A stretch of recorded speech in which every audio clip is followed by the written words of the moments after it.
Olá, acompanhe com a gente as notícias do Legislativo Estadual, agora no Jornal Panorama. E hoje você vê em destaque: nova lei deve garantir mais transparência no repasse de recursos públicos para organizações da sociedade civil. Deputados querem ouvir juiz e procurador-geral do Estado sobre pagamento de perdas salariais a servidores da Assembleia. Comissão de Cidadania e Direitos Humanos abre espaço para lançamento de livros sobre meio ambiente. As novas regras para a realização de convênio entre o poder público e organizações não governamentais foram tema de audiência pública realizada na Assembleia Legislativa. Eu acompanhei os trabalhos. Confira.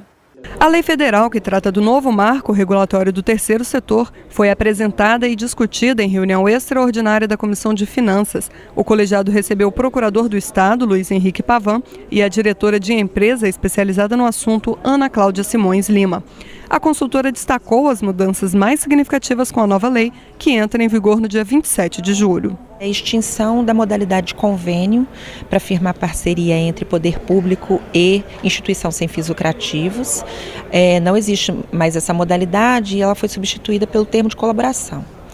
E para assinar esse termo de colaboração também não existe mais a possibilidade de uma escolha direcionada. Então, agora a administração pública, para repassar recurso de qualquer esfera, seja federal, municipal ou estadual, ela vai precisar abrir um chamamento público, que é uma concorrência pública para as ONGs que tiverem interesse em fazer essa parceria, concorram em igualdade de condições, e será necessário a montagem de uma comissão de avaliação para analisar a meritocracia, né? Então, por mérito, competência técnica e experiência na prestação de serviço é que as ONGs vão concorrer e vão ser pontuadas e selecionadas para parceria pública-privada. Também tem no lado ligado à cidadania a possibilidade de qualquer cidadão, conselhos de políticas públicas, movimentos sociais ou instituições juridicamente institucionalizadas levarem propostas de serviços públicos que precisam ser realizados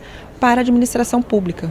Então, antes isso não era viável ou não era uma prática, você tinha que procurar um político que comprasse a ideia e quisesse tramitar com aquele projeto de lei. Então, você criava uma certa dependência política também. Agora não, tendo condição técnica de cumprir os requisitos que a lei exige, para formalizar, né, a proposta de maneira tecnicamente adequada, qualquer cidadão pode formalizar e entregar na prefeitura ou em qualquer órgão que ela queira que inicie o processo de chamamento público. Diversas autoridades e representantes da sociedade civil lotaram o plenário de Dirceu Cardoso e tiraram dúvidas sobre o assunto, além de externar a dificuldade da nova lei. Pelo que eu tenho ouvido, a dificuldade dessa aplicação dessa lei é bastante difícil, principalmente para as entidades pequenas e do interior, onde normalmente não existe uma estrutura própria suficiente e capaz de atender todos os requisitos da legislação. O presidente da Comissão de Finanças avaliou a audiência pública como positiva. Tema importante, que é a Lei Federal 13.019/2014, uma lei que vai começar agora a sua aplicação em julho. Então, acredito que as associações de produtores rurais, as APAES, aquelas entidades que recebem recursos do governo do Estado, principalmente através de emendas parlamentares. Nós não temos hoje como colocar esse recurso diretamente para as associações. Nós vamos ter que colocar na secretaria, em alguma rúbrica de alguma secretaria, e as secretarias vai ter que fazer o chamamento público dessas entidades, dessas associações. E isso o Estado ainda está regulamentando como que vai ser feito. Então, acredito que hoje foi o primeiro passo. Deputados remarcam reunião com o Procurador-Geral do Estado. Eles querem discutir o pagamento dos 11,98% de perdas devidas aos funcionários do Legislativo. Os membros da comissão especial que trata de perdas salariais dos servidores da Assembleia se reuniram em convocação extraordinária para ouvir o Procurador-Geral do Estado, Rodrigo Rabelo, que não compareceu à reunião. A comissão apura o motivo dos servidores não terem recebido os 11,98% de perdas salariais decorrentes da implantação do Plano Real em 1994. Após ouvir representantes dos servidores, os deputados decidiram convidar novamente o procurador para a reunião do colegiado na próxima quarta-feira. Outro convidado será o juiz Paulo César de Carvalho. É um juiz que prolatou a sentença, uma sentença que não cabe nem recurso. Uma sentença que está devidamente pontuando todos os direitos dos servidores legislativos e mais, ainda dizendo que os demais poderes receberam e não foram protestados, nem recursados, nem pela Procuradoria do Estado e nem por nenhum membro do Ministério Público ou do Judiciário. A ausência de Rodrigo Rabelo também motivou o presidente do colegiado a propor sua convocação na CPI da sonegação de tributos. A comissão do 1198 ela é uma comissão especial, então ela só tem o direito de convidar. E como na CPI de sonegação também tem autorização para apurar sobre os 1198, nós, em face dele não ter comparecido, vamos convocá-lo pela comissão, pela CPI, para que ele possa estar comparecendo aqui. Mesmo assim, a comissão especial resolveu dar outra oportunidade para na próxima quarta-feira, dia 24, ele estar presente aqui. E nessa convocação, se ele não comparecer aqui, nós vamos fazer a reunião lá na Procuradoria, na porta da Procuradoria. O presidente do Sindicato dos Servidores da Assembleia lamentou a ausência do Procurador-Geral do Estado. O intuito de todos aqui é resolver o problema. E quanto mais ele demora, mais caro fica para o Estado do Espírito Santo.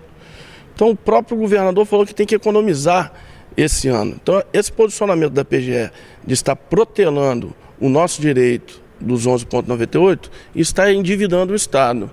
A ausência dele foi importante para o nosso movimento tomar corpo na luta pelos direitos dos servidores da Assembleia Legislativa, que são os únicos, até o momento, que não receberam os 11,98. Por meio da assessoria, o procurador informou que não recebeu nenhuma correspondência da Assembleia convidando para a reunião. Lançado no Parlamento Capixaba, livro que trata o meio ambiente preservado como um direito fundamental da humanidade. Direitos Humanos e o Meio Ambiente. Este é o tema do livro lançado na Assembleia Legislativa durante reunião extraordinária da Comissão de Cidadania. A publicação é uma coletânea de artigos que abordam soluções para os desafios ambientais da atualidade. O livro foi organizado pela Academia Brasileira de Direitos Humanos. Nós nos reunimos e deliberamos que seria interessante trabalhar essa temática, direitos humanos e meio ambiente. Nesse sentido, surgiu a ideia de fazer um convite ao Instituto Terra para que a gente pudesse com que eles pudessem participar dessa obra, né, e a gente pudesse homenageá-los. Um dos textos da coletânea relata o trabalho do Instituto Terra, criado pelo fotógrafo Sebastião Salgado. O Instituto está reflorestando áreas degradadas do Vale do Rio Doce, em Minas Gerais, próximo à divisa com o Espírito Santo. Ao longo de 16 anos, a gente produziu quase 5 milhões de mudas, né? Se a gente fosse distribuir para cada habitante do Espírito Santo, ia dar para dar mais de uma muda para algumas pessoas, né? O estado tem cerca de 4 milhões de habitantes. A gente já plantou mais de 7 mil hectares, né? A fazenda tem 700 hectares, mas as ações externas já totalizam 7 mil hectares. E a gente está agora concluindo a proteção de cerca de 1.000 nascentes. E agora, com o governo do Espírito Santo, um convênio que nós firmamos, a gente vai fazer mais 1.000, mas especificamente no estado do Espírito Santo. Quando a gente recebe aqui na nossa casa representantes do Instituto Terra, que realizam um trabalho de recuperação da Mata Atlântica, domínio natural este, e temos percentuais mais devastados no nosso país e um dos mais devastados no planeta. Isso é um orgulho para a nossa casa. E a Comissão de Cidadania e Direitos Humanos passa a ter novos temas de debate. A ampliação das áreas de competência é uma iniciativa do presidente do colegiado. Altera o inciso 3º do regimento interno, no seu artigo 52, que acrescenta alguns itens quando se relaciona a questão das minorias. Então a questão dos índios, fala sobre a questão dos jovens, adolescentes e também um tema que não abordava nesse regimento interno, que é a questão do GLBT. Então nós incluímos alguns itens para que a gente possa, de fato, fazer com que a Comissão de Cidadania e Direitos Humanos também pudesse atuar em defesa dessas pessoas que são minoria, considerado como minoria. Já existia uma alteração no regimento interno, no seu artigo 52, que destacava a questão da mulher. Tiramos do inciso 3º, que colocava a questão da mulher como minoria, e transformamos ela em um item do regimento. Segue em tramitação na Casa projeto sobre a disponibilização no comércio de exemplares da Lei Maria da Penha. A matéria recebeu despacho denegatório da mesa diretora.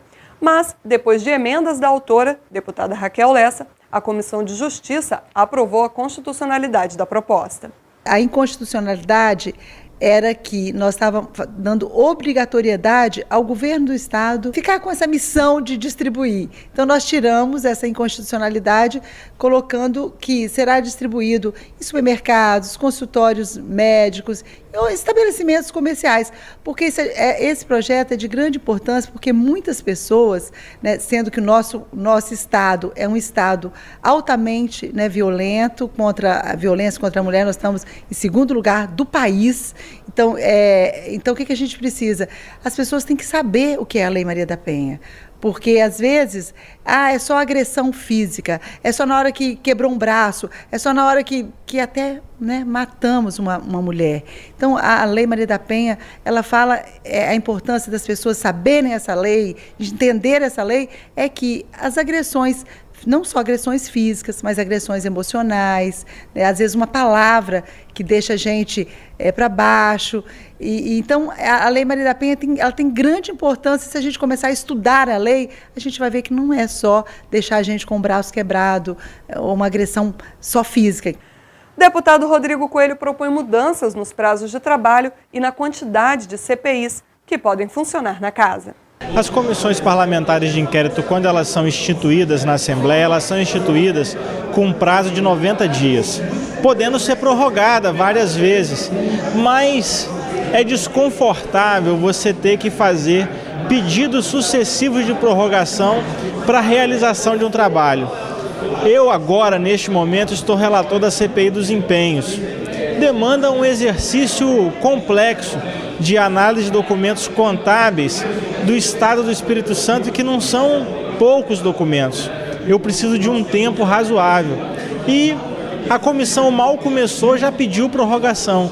Então eu imagino que, igualando o que é o regimento do Senado Federal e da Câmara dos Deputados, nós teríamos maior conforto e tempo para realizar o trabalho das comissões parlamentares de inquérito, fazendo com que o prazo máximo de instalação de uma comissão dessas, de uma CPI, se desse em uma sessão legislativa. Para pessoa que nos assiste que não compreende o período de tempo, a sessão legislativa é o ano legislativo, que começa em 1º de fevereiro e vai até 31 de janeiro do ano subsequente, podendo esse prazo ser prorrogado por mais uma sessão, desde que não ultrapasse a legislatura vigente, ou seja, o período do mandato dos deputados que estão trabalhando, que está em curso, portanto, trabalhando na CPI. E o Jornal Panorama de hoje fica por aqui, mas continue ligado na programação da TV Ares. Obrigada pela companhia de sempre e até o nosso próximo encontro.